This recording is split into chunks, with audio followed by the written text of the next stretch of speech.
Hello YouTube, welcome to a new video. It's been actually almost 3 months since I last uploaded, and I thought I might as well upload something new. And last night I actually had an idea about talking about something that I feel like pretty much includes all the aspects of my cerebral palsy. So the CVI, the fatigue, basically everything, and that is my years in school.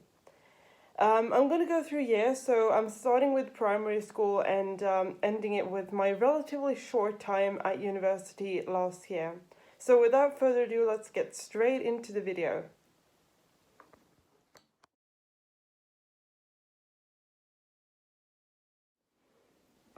So the primary school I went to was very old.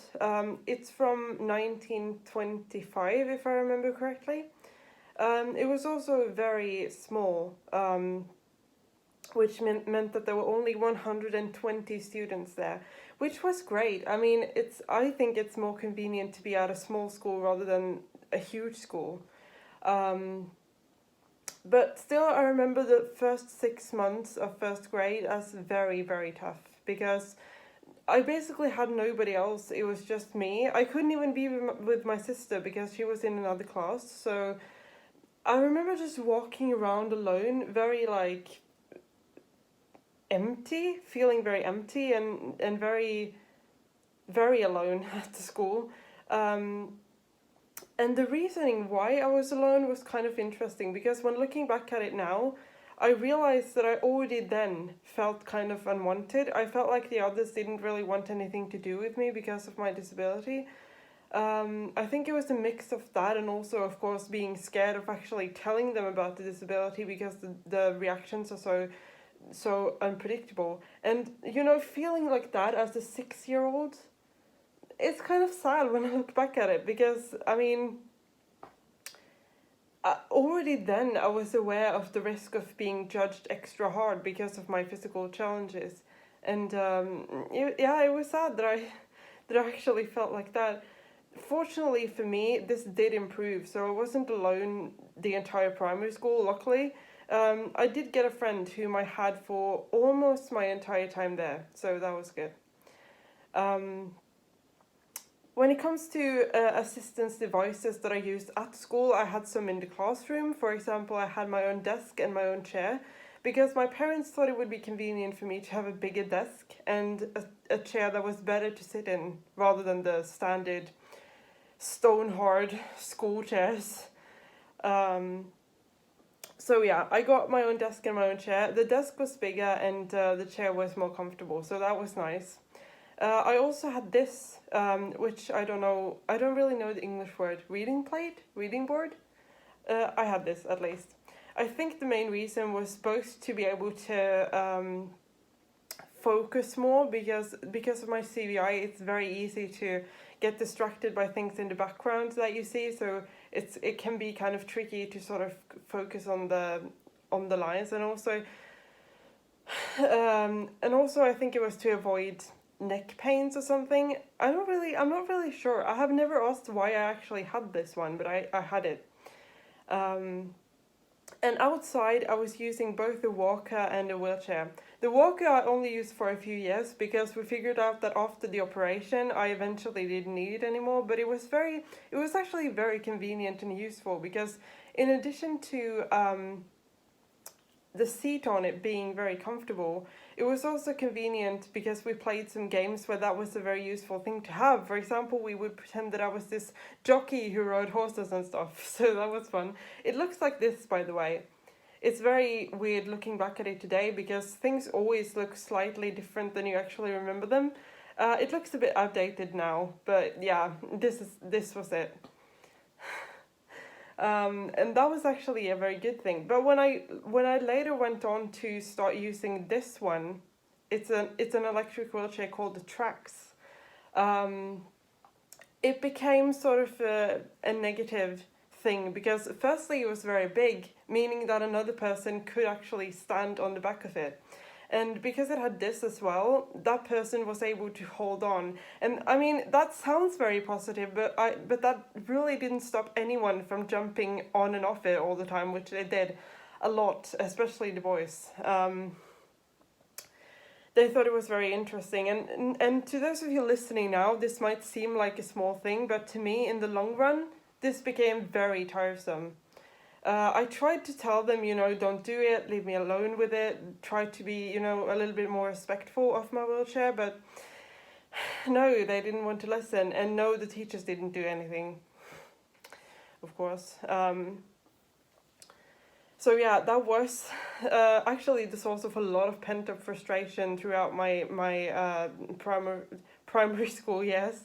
Luckily for me, I got a new wheelchair towards the end of primary school. That wasn't as big, so it did get better as well. But it was the source of a lot of pent-up emotions, including a bit of anger actually for them not respecting my wheelchair and actually going off of it when I told them to. So yeah.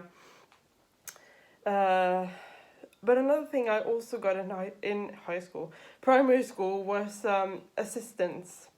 And I'm saying this in a very loose meaning because assistant doesn't mean that they did everything I asked them to do.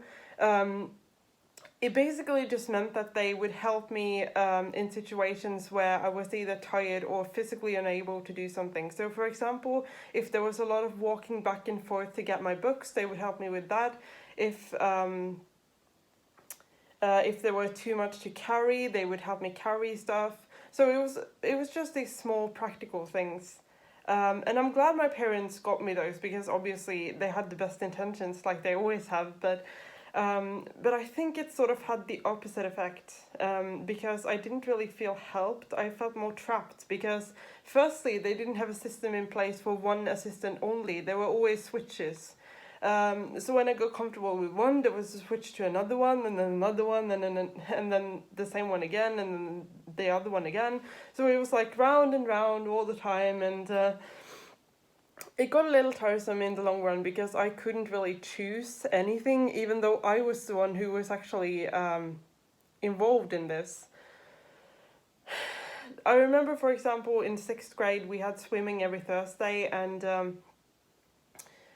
I had to literally beg the teachers and I think the headmaster as well to get the one assistant that I was actually comfortable with, because swimming is something, I wouldn't say private, but it's not something you go and do with somebody you don't know. So eventually I got her, luckily for me, but it wasn't as easy as it might sound.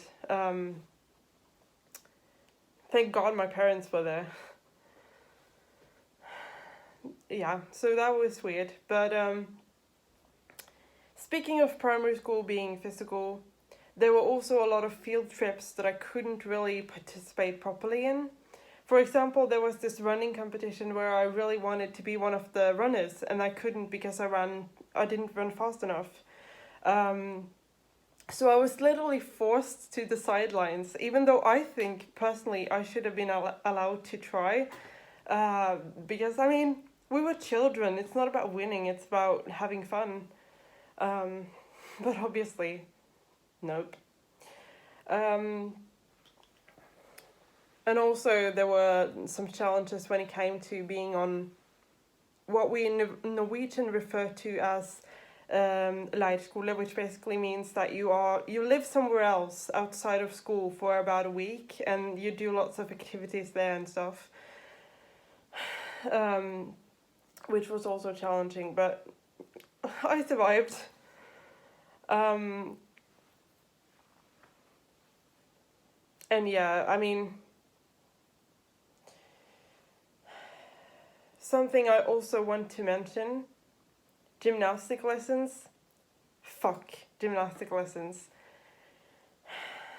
Gymnastic lessons were horrendous in both primary school and middle school. There were lots of things I couldn't participate in, even though in primary school the activities were often adjusted so that I could actually participate. But I mean, especially when we were like choosing teams for ball games and stuff, I was always the last one to be chosen, always. Which, when I think about it, might actually be why I'm so sort of used to being a last priority. Like, when you get chosen last so many times, it does affect you, and it does make you feel kind of unworthy. Um, so yeah, that actually still makes me think when I go back at it, because why choose teams? Why not just make it random? I still don't get that. And then the last point of primary school, my CVI. I was diagnosed with CVI while at primary school, so we had this institution thing that would come to the school and check up on me regularly to see how my vision was doing. And yeah, while that was nice in itself, I felt really uncomfortable when they were just coming in the middle of a lesson and just taking me out, or talking to the whole class. I felt basically like an outcast, and I felt very different in a negative way. I would also go into the separate room to rest, like in the middle of a lesson, and while that would be awesome today, as a child, I only wanted to be a part of the lesson. I only wanted to be a part of the class. I had basically nothing to say because it was decided, but I wish I was able to stand more up for myself, I really do. I didn't really know how to, and I still don't know how to be honest. But yeah, that was basically some of my experiences from primary school.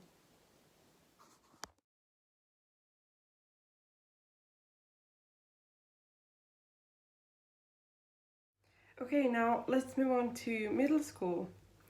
When evaluating my school years and kind of looking back in total, I realized that these 3 years were probably my best school years in total, because well, firstly, I felt quite comfortable at the school because I knew quite a few people, and it wasn't that big, so it wasn't that hard to navigate around most of the time. Because, I mean, half of the time I didn't even need to think about it because I just followed the class. But yeah, the CVI wasn't exactly a huge problem at this school because it was easier to navigate around. Of course, there were exceptions, like there were times when I felt like it was difficult, but I feel like that was the school years where the CVI was the least problematic, so to speak. And yeah, huge credits to most of the teachers I had there, because they were really understanding and they did everything they could to make it easier and to just get insight in my situation. So I'm really thankful to most of them, especially my contact teacher who was really nice. But the first major thing that I actually started noticing was a problem in middle school was the assistant thing. Luckily for me, I had gotten the one I was comfortable with in primary school over to middle school as well. So I had her pretty much throughout middle school, but still, I started getting older and I realized this is kind of awkward and it doesn't really feel right. So I kind of wish we would have just stopped having them altogether, because I felt like I didn't really need them even, because I felt like I could do stuff myself now. I didn't need any help with the practical things. The carrying was okay. I just didn't feel like I needed it. But as I said earlier, I didn't have that much to say because it was decided, and I wasn't over 18, so I guess I couldn't decide. But yeah, the assistant I had also changed massively, pretty much overnight. I'm not really sure what happened, but she became very irritable and easily frustrated. And I feel like she kind of took it out on me, and not just me, but also other students. But the final drop for me was one day after a gymnastic lesson, when she basically asked me to clean up the entire gymnastic hall after the whole class had been there, and I hadn't even been participating in the lesson because I couldn't participate in that particular activity, so I had been doing homework. And then suddenly out of nowhere she just asked me that, like, how is that fair? Logic? Hello? But yeah, after that I was just really irritated with her. And one day I actually confronted her with it. I remember it now. I was standing in front of her, literally shaking with anger, and she was just like, "Oh, are you angry at me?" And I was like, "Of course I'm angry with you. Like you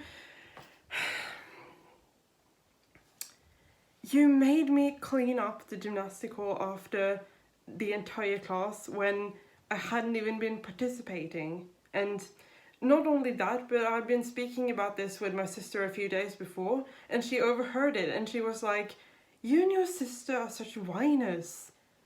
How the hell is that whining? That is telling the truth. That is actually standing up for myself, because it's not fair for somebody to do homework and then have somebody say, "Hey, you have to clean up the entire gymnastic hall." How is that fair? So yeah, that was one of the two incidents in my life where I've been really furious at somebody, and it takes a lot to get me that angry, but at that time I was furious. I really was. So yeah, that started to become a problem.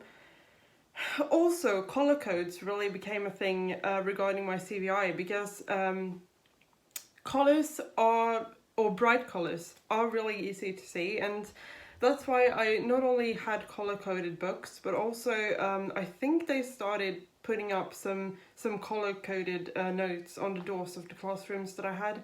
I'm pretty sure they did. I don't really remember if they started in high school or middle school, but I think it was middle school. But then the problem was that other students would tear the notes apart and just take them down, which, yeah, it sucked. But there wasn't too much we could do about that either, because obviously not everybody could control everybody all the time, so we sort of quit that because it didn't really work, so yeah.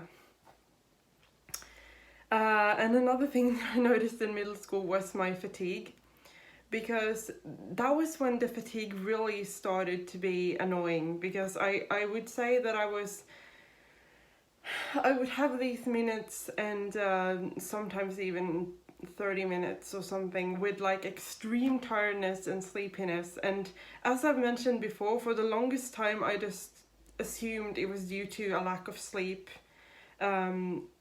which part of it could have been, because I honestly haven't slept properly since for any of my school years, and I mean, part of it could be lack of sleep, but I believe that most of it was because of the fatigue, because the amount of work was bigger, and the expectations were just bigger with grades and all that stuff. So yeah, but all in all, the middle school years were pretty good.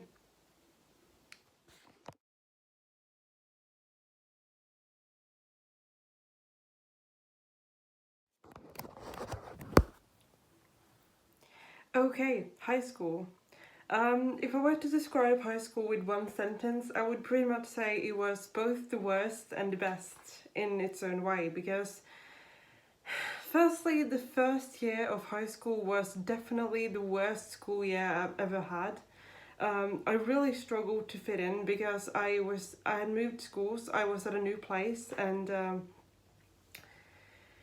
even though the new place was just 30 minutes away from my hometown, it was a lot harder than I thought to actually get settled into a new place, and a huge school. It was like 700 students, which to me was a tremendous amount of people coming from a school with 100 and 200 students. So yeah, that was a big transition, and because both the work in itself, the amount of work in itself was overwhelming, but also the social bit, that I felt completely alone and unable to settle in. I came to the conclusion that I really needed to do something. So it was decided that I think it was in October of 2014 or 15, that I was gonna take high school over a little bit more time. So I quit three subjects the first year, and then I took them again later. And yes, that did make me less tired, but I still spent all of my energy on school, to the point where it became unhealthy. And I'm not going to go into detail about that, but it was, let's just say that it really affected my health physically. So that was very, very tough. And it didn't really get better until 2016, which was the second year of high school. And 2016 was actually a lot better in many ways, because that was my best school year socially. I joined this little squad of people. It was me and 5 other people, and for the first time in my entire life, actually, I felt like I was part of a group, part of a squad, part of something. And that I was just as important as everybody else there. Like, I wasn't unworthy, I wasn't weird, I wasn't an outcast anymore, and that is seriously one of the best feelings I've ever had. I really wish not all of them had moved away to study. But yeah, those were great times, and I remember that year with lots and lots of gratitude. And also, there was something from my first year that I forgot to mention, because yes, I was far down mentally and I was about to quit school, and literally nobody saw it except one teacher that I had, my Spanish teacher. She literally sat down with me after class and straight up said to me, "I can see you're losing motivation." And she actually took the time to listen to me and talk to me and try to understand where I was at and why I was losing the motivation. Because obviously, when you've just started high school, quitting 3 subjects and then knowing that you will have to go to high school extra time, use extra time, that was hard to handle, because I already didn't have that much motivation. And when you have to take that decision, it really brings you down. And I was actually about to quit school, but after that conversation, I basically changed my mind. And I can feel myself getting a little bit emotional when talking about this, because nobody has ever seen me the way she did. She like, directly after the class, she just took me aside and said straight out that she saw me. She saw me in a way that I really needed to be seen. So to this day, I really, really thank her for that. And if you're watching by any chance, just know that the conversation with you changed things. But yeah, let's get on to another difficulty in high school in general, and that was the CBI. Naturally, that would be more difficult now because the school is huge and there's a lot of people and there's a lot of similar doors, and all they gave us were numbers, door numbers, and that didn't tell me anything. I mean, I don't understand how people can just get a door number and just be like, oh, I know where that is. Because that was impossible for me. And there were times, I remember this one time, when we had to switch classrooms due to exams or something, and I couldn't find the classroom, so I literally had to skip that class because I couldn't find the classroom. And I told the teacher afterwards, and he was like, you have to tell me if you don't find the correct classroom. And I mean, I don't know why I didn't tell the teacher. I guess I was just scared, because I had been experiencing walking into the wrong classrooms before, and it's terrible. It's just oh god. I think it was one of my first days at school when I walked into the wrong gymnastic hall, and a random girl was just greeting me, and I was like, yeah, I don't know you, but okay, because it wasn't my class. So I was like, where are they? And that's pretty embarrassing. But yeah, and of course the fatigue continued. And actually the lack of energy was even worse in high school, because the amount of work were even bigger now compared to middle school. And yeah, I remember that especially during my 3rd year, it was very hard staying on track and actually staying. I had to ask for expansions on a lot of the deadlines for a lot of the assignments we had to do. I had to really go deep into myself to actually go to school every day. It was pretty hard. But yeah, and also I realized that when I got home from school, I had no energy left. School was the only thing I was able to do the entire day, because when I got home I was exhausted. I couldn't do anything else. And whenever somebody asked me to do something with them, I would very often decline, simply because I didn't have enough energy to do anymore. And I feel a bit frustrated at that, because I keep thinking, what if I hadn't had the fatigue? What if I hadn't had the whole tiredness all the time? Would I be able to be more social and maybe make some more friends? I feel like I'm actually a little bit angry about that today, because I feel like that could have been the case if I wasn't so tired. So that sucks, honestly. Um, and another thing that I would like to mention in high school, and also probably in like middle school and primary school, is that there were so many meetings with teachers to try to make them understand my situation. I can't even mention just one, because there are so many, and there are so many weird comments. For example, in middle school, I remember that once she wasn't exactly a teacher, but she was a guidance person, whatever, just asks, "Oh, have you become any better in your hands since the last time?" What the hell? Um, and I also had an assistant. I think that was in high school. No, I didn't have assistants in high school. It was in middle school, and she was like, "Yeah, I don't really read the papers about a person, because I like to get to know the person and actually make my own opinion." What? It's not about making your own opinion, it's about knowing what my disability is. But clearly she wasn't bothered to do that, and during all these meetings, and especially during the complaint meetings about the horrible gymnastic lessons at high school and at middle school, where I had to sit and do homework instead of actually participating in the activities, my parents were so valuable, because they are very resourceful, both of them are, and both of them are not afraid to stand up to anyone and stand up for themselves and for me. So if I hadn't had them there, I think it would be much worse for me, because they helped me tremendously in any way they could. And they helped, or they basically forced the teachers to not be so set in their ways, and to basically do, they did everything they could to make it the best they could for me, and I'm so thankful about that to this day, that my parents are so resourceful, so caring, so loving, and always has the best intentions for me. And yeah, I couldn't be more thankful for that, honestly.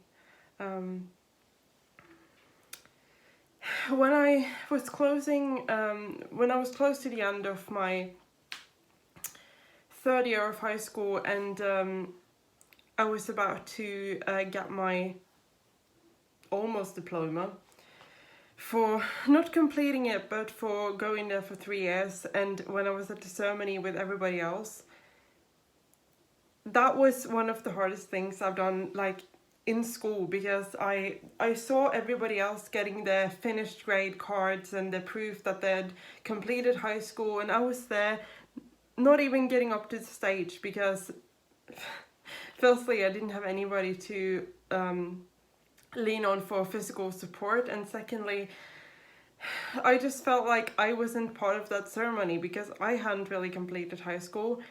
And after that, the process of completing it was just so long and tedious, and my fourth year of high school was basically me staying home studying psychology.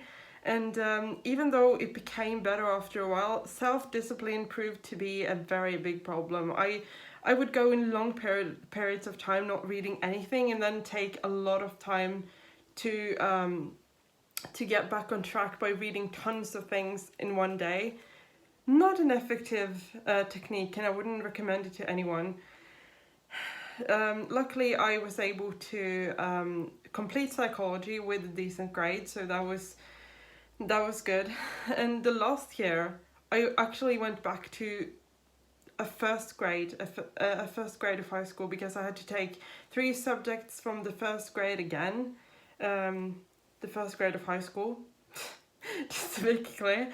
And it was very weird coming into a class of 15-year-olds when I was 20 myself, because they were still talking about middle school, and that chapter of my life was over, and I felt really, I felt old.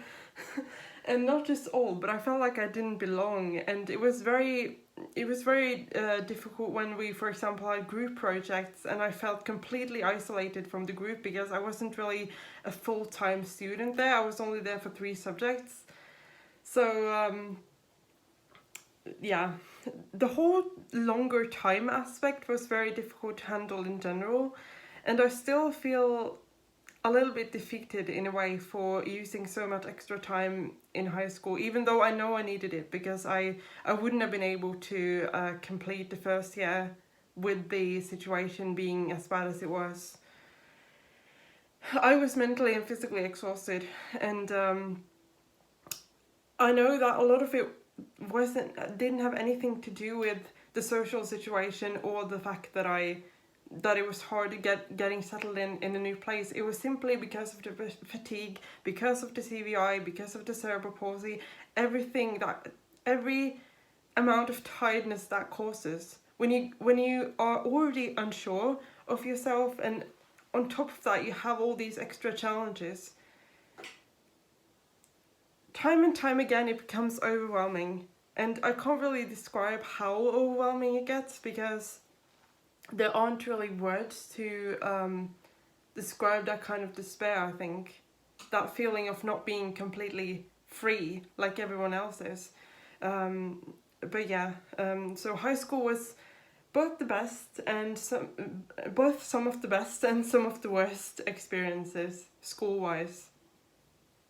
Also in high school I didn't have assistance anymore, which was freeing as anything. Like, I remember my parents saying, why didn't we do this years before? And I couldn't agree more, because I felt so free. And actually I feel like in high school I was the most independent I've ever been. Like, I didn't have any help at school anymore. It was just me, and it was so nice. I felt so free, and being that independent, it wasn't until I actually started university that I realized how much that meant and how much that changed once I started university, which I'm gonna speak about in a second.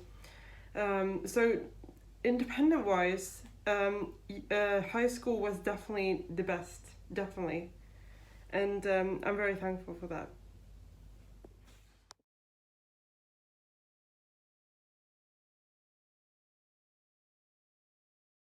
And last but not least, my, as you can see, very short time at university. So in July of 2019 I had no idea what to do, so I knew that I either had to work or try to find a job or go to university. So I thought, okay, I'll try going to university, and applied for linguistics, which I thought had something to do with languages, seeing as languages is something I'm very passionate about and very interested in. So I was like, this is going to be fun, because it's going to be something I actually enjoy and something I actually am interested in.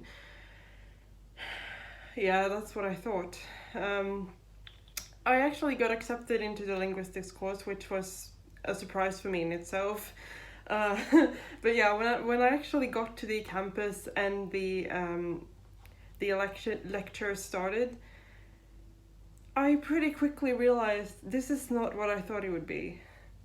It didn't really have anything to do with languages. It had much more to do with the biological process of speech. So it was very different than what I imagined. And also, the university itself was very old-fashioned. The lecture halls weren't well adjusted to wheelchairs at all. Neither was the campus. And the distances were so big, like, it was crazy. I had to be driven between lectures because that's how big the distances were. And some lectures were like 10 minutes apart, so I remember just running to reach them. And yeah, let's just say wheelchair friendly is the opposite of what the university was actually. So yeah, that was horrible, and I was completely dependent on one of my parents to be with me, because not just it wasn't just the long distances, it was the fact that it was so huge that it was impossible to navigate around it, even though you had good navigation skills, almost, because it was so much. It was so many rooms, it was so many buildings, and everything was different. Everything was in different buildings. And I'm just thinking about, what if my parents wouldn't have been there? What was I supposed to do? Because I have no sense of direction. I have no navigation skills at all.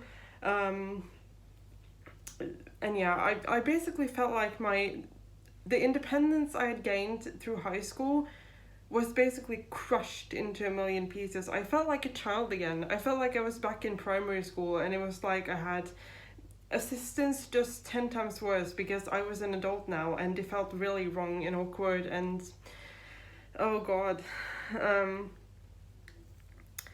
I remember this one time when I was just when I just introduced myself to a girl, and my dad just came in and sort of just took me out of the room immediately, because he was going to help me get to the next lecture. That was so awkward, and I felt like I was that little insecure 6-year-old again, just trying to figure things out, because university was basically 10 times worse than high school. Like, I've heard all these people saying university is going to be different, university is going to be fun. It was definitely different, but not in a fun way. Losing that independence is something I have to clarify again, because that's the pain that causes is pretty hard to describe. And basically being trapped in that situation of feeling like a child, and at the same time knowing there's nothing you can do about it, because there are distances, there are things that makes me dependent on others no matter what I do. It simply made it impossible to continue university. It wasn't fair on me, it wasn't fair on my parents. Everything became so difficult and inconvenient that I just eventually decided both to quit, and because I failed, because as an added bonus I failed the qualification tasks that you need to get accepted in order to take the final exam. I failed them all because as I said, the study wasn't what I imagined, and I didn't understand a thing. So I basically was told that I didn't show enough progress, and that I was basically failing. So there was no point in me being there, and I lost the last amount of motivation that I had. So that experience was definitely the worst school experience I've ever had, which is kind of sad. I was hoping university would be something positive, but I really wish I could just take that away, to be honest. So there you have it. That was quite a few of my school experiences regarding my cerebral palsy, regarding my CVI. Oh, and by the way, if you didn't notice, the navigation things that I'm mentioning all the time is because of my CVI, because it makes it hard to navigate around places and recognize places and people as well. So yeah, just to make that clear. But thank you so much for watching. Feel free to leave a comment and like if you want, and subscribe if you want. So goodbye.